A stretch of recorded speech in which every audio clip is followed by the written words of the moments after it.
हरे कृष्णा। आज हम कुछ ऐसे टॉपिक पे बात करने वाले हैं जिसके ऊपर ज़्यादा चर्चाएं नहीं होती है। आज का हमारा टॉपिक है, do I really lack something? क्या मेरे अंदर कुछ कमी है? जब भी हमारे मन में यह प्रश्न उठता है तब हम अपने आप को किसी और व्यक्ति के साथ कंपेयर कर रहे होते हैं और इसी कंपैरिजन के चक्कर में कभी कभी हम उस व्यक्ति के गुणों की ईर्ष्या कर बैठते हैं। जब हमारे मन में ईर्ष्या का भाव उठता है तो हमें हमेशा वो नकारात्मकता की ओर ही ले जाएगा। हमें ये बात हमारे मन में भर देनी है कि ईर्ष्या कभी किसी व्यक्ति की नहीं करनी है, चाहे कोई गुण हो, चाहे कोई वस्तु हो, चाहे कोई व्यक्ति हो, है ना। जब भी हम किसी व्यक्ति की ईर्ष्या करेंगे तो हम हमारे पैरों में कुल्हाड़ी मार रहे हैं, हम जिस डाली पे बैठे हैं उस डाली को काट रहे हैं। एक सिंपल सी बात है, ठीक है। तो हम जब हमारी कमियों के बारे में सोचते हैं तब हम ये नहीं सोचते कि मेरे गुण क्या है। आज कुछ अलग टॉपिक है। जब भगवान ने हमें जो गुण दिए हैं उस गुण के ऊपर काम करके, उसके ऊपर 100% मेहनत करके उसका पूरा पूरा आउटपुट नहीं निकालते हैं तब तक हम हमारे जीवन में पूर्ण नहीं बन पाएंगे। जो हमारे गुण हैं, जो हमारी क्षमताएं है, उसका हमें पूरा पूरा इस्तेमाल करना चाहिए। तब जो हमारी कमियां हैं वो कहीं ना कहीं ऑटोमेटिकली फुलफिल होती जाएगी। अगर हम ऐसे सोचते जाएंगे कि मेरे पास यह गुण नहीं है और उसके पास वो गुण है, वही अच्छा है, तो हम कभी आगे नहीं बढ़ पाएंगे। तब हम भगवान के ऊपर संशय कर रहे हैं। भगवान ने इतना बड़ा ब्रह्मांड बनाया है और हर व्यक्ति को यूनिक बनाया है, तो उसके पीछे भगवान का कोई प्लान जरूर है। जब हम एक बड़ी स्कीम को देखते हैं ना, बिग स्कीम ऑफ थिंग्स, तब पता चलता है कि जो हो रहा है हमारे साथ वो अच्छा हो रहा है, जो हुआ वो भी अच्छा हुआ। आज हमको ये लगता होगा कि यार मेरे पास ये गुण नहीं है, मैं ये नहीं कर पा रहा हूं, तो ये अच्छा नहीं है मेरे लिए। बट जब भविष्य में हम सोचेंगे तो हमें लगेगा कि शायद अच्छा हुआ कि वह गुण मेरे पास नहीं था उस टाइम पे, वरना मैं ये कर बैठता, वो कर बैठता, और वो मेरे लिए अच्छा नहीं होता। जब तक हम भगवान के ऊपर, भगवान की शक्तियों के ऊपर संशय करते रहेंगे तब तक हम हमारे जीवन में आगे कभी नहीं बढ़ पाएंगे। एक एग्जांपल बताता हूँ। एक जिगसॉ पजल आता है ना, वो अलग अलग पजल है जिगसॉ, जिसके अंदर छोटे छोटे टुकड़े हैं अलग अलग शेप में, उसके ऊपर अलग अलग चित्र बने हुए हैं। जब सारे टुकड़ों को हम उसकी जो नियत जगह है वहीं पे रखेंगे तभी एक बड़ा चित्र बनेगा। अभी उस चित्र के अंदर, वो पजल के हर टुकड़ों के अंदर एक यूनिकनेस है, हर टुकड़ा अलग है ना।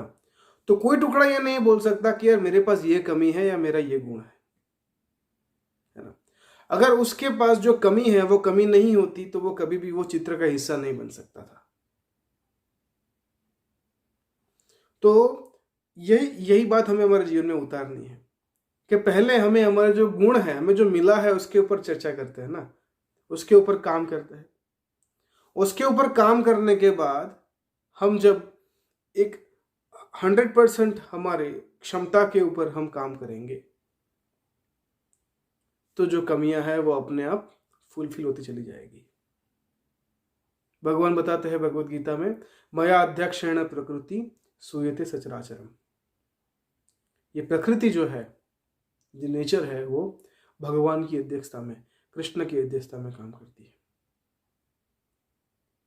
तो जब भी कभी कुछ भगवान की अध्यक्षता में काम कर रहा है तो वो इम्परफेक्ट कैसे हो सकता है? So God has perfect plan for everybody. हर व्यक्ति के लिए भगवान के पास एक परफेक्ट प्लान है। बस उस प्लान में विश्वास होना चाहिए, एक श्रद्धा होनी चाहिए, और जो हमारी क्षमता है उसके ऊपर हमें सकारात्मकता से काम करना चाहिए।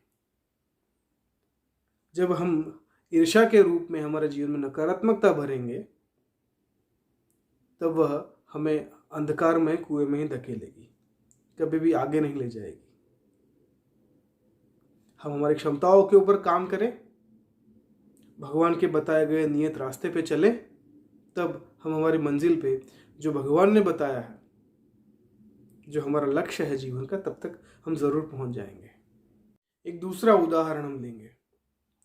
आपने कभी ना कभी देखा होगा, एक म्यूजिक कंडक्टर होता है जो हाथ में 2 छड़ियाँ लेके ऐसे ऐसे घुमा रहा होता है और उसके चलते वो अलग अलग इंस्ट्रूमेंट बजाने वाले उसको देख रहे होते हैं और वो अपना इंस्ट्रूमेंट बजाते हैं उस टाइम पे, है ना, जो ट्यून वो चाहता है उस ट्यून में बजाते हैं।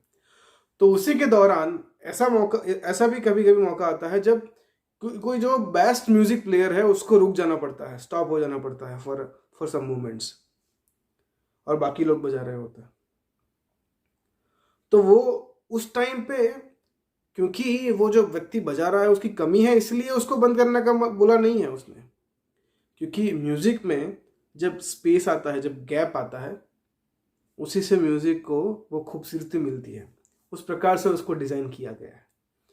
तो उसमें वो इंस्ट्रूमेंट बजाने वाला उसकी गलती नहीं है कि इसलिए उसको रोक दिया गया, पर वो म्यूजिक खूबसूरत बने, वो गाना खूबसूरत बने, इसलिए वो इंस्ट्रूमेंट को टेम्पररी रोक दिया गया है। उसका जब मौका आएगा फिर से उसको अपना इंस्ट्रूमेंट बजाने का मौका मिलेगा। तो वो गाने की खूबसूरती बढ़ाता है ना। ठीक वैसे ही हमारी कमियां भी कभी कभी हमारे जो बिग स्कीम ऑफ थिंग्स है उसकी खूबसूरती बढ़ाता है ना। तो हम जिस काम करने के लिए सक्षम हैं उस काम पे फोकस ज़्यादा अच्छे से करेंगे तो हमारी कमियां ऑटोमेटिकली दूर होती जाएगी। कोई मूवी बन रही है तो उसके अंदर कोई एक्टर होगा, कोई डायरेक्टर होगा, कोई म्यूजिक डायरेक्टर होगा, है ना, कोई कोरियोग्राफर होगा, और हर व्यक्ति का एक नियत काम है। तो मूवी का डायरेक्टर है, वो ये नहीं सोचेगा यार मेरे को डांस नहीं आता, मैं मूवी कैसे बनाऊंगा। अरे उसके लिए कोरियोग्राफर है। कोरियोग्राफर ये नहीं बोलेगा मेरे को डायरेक्शन नहीं आता या मैं कैमरा नहीं चला सकता हूं, उसके लिए कैमरा मैन है ना। तो जो एक व्यक्ति कर पाता है दूसरा नहीं कर पाता है। हालांकि कुछ लोग होते हैं जो जिसके अंदर दोनों खूबियां होती है, बट ऐसे बहुत चुनिंदा लोग होते हैं, है ना। और वो कुछ और नहीं कर पा रहे होंगे अपने जीवन में। कोई व्यक्ति परफेक्ट नहीं है, परफेक्ट बनना भी नहीं है। हमें केवल यह करना है कि हमें जो मिला है, हमारी जो खूबियां है, उसको अच्छे से इस्तेमाल करें और उसको हम भगवान की सेवा में लगाएं। भगवान की सेवा में लगाने से वो हमारी क्षमता है उसको भगवान के चरणों में हम अर्पण कर रहे हैं, और वही प्रसाद के रूप में 1000 गुना बढ़ के हमारे पास आएगी, है ना। तो हमें चाहिए कि हम हमारी कमियों पे ना सोचें, हमारी खूबियों पे सोचें और उसको सही जगह पे, उसका सही प्रकार से 100% इस्तेमाल करें। तब जाके हमें जो लगता है जो हमारी कमियां हैं वो हमारे आंख के समक्ष कभी नहीं आएगी। आशा करता हूं आपको आज का ये वीडियो पसंद आया होगा। हरे कृष्णा।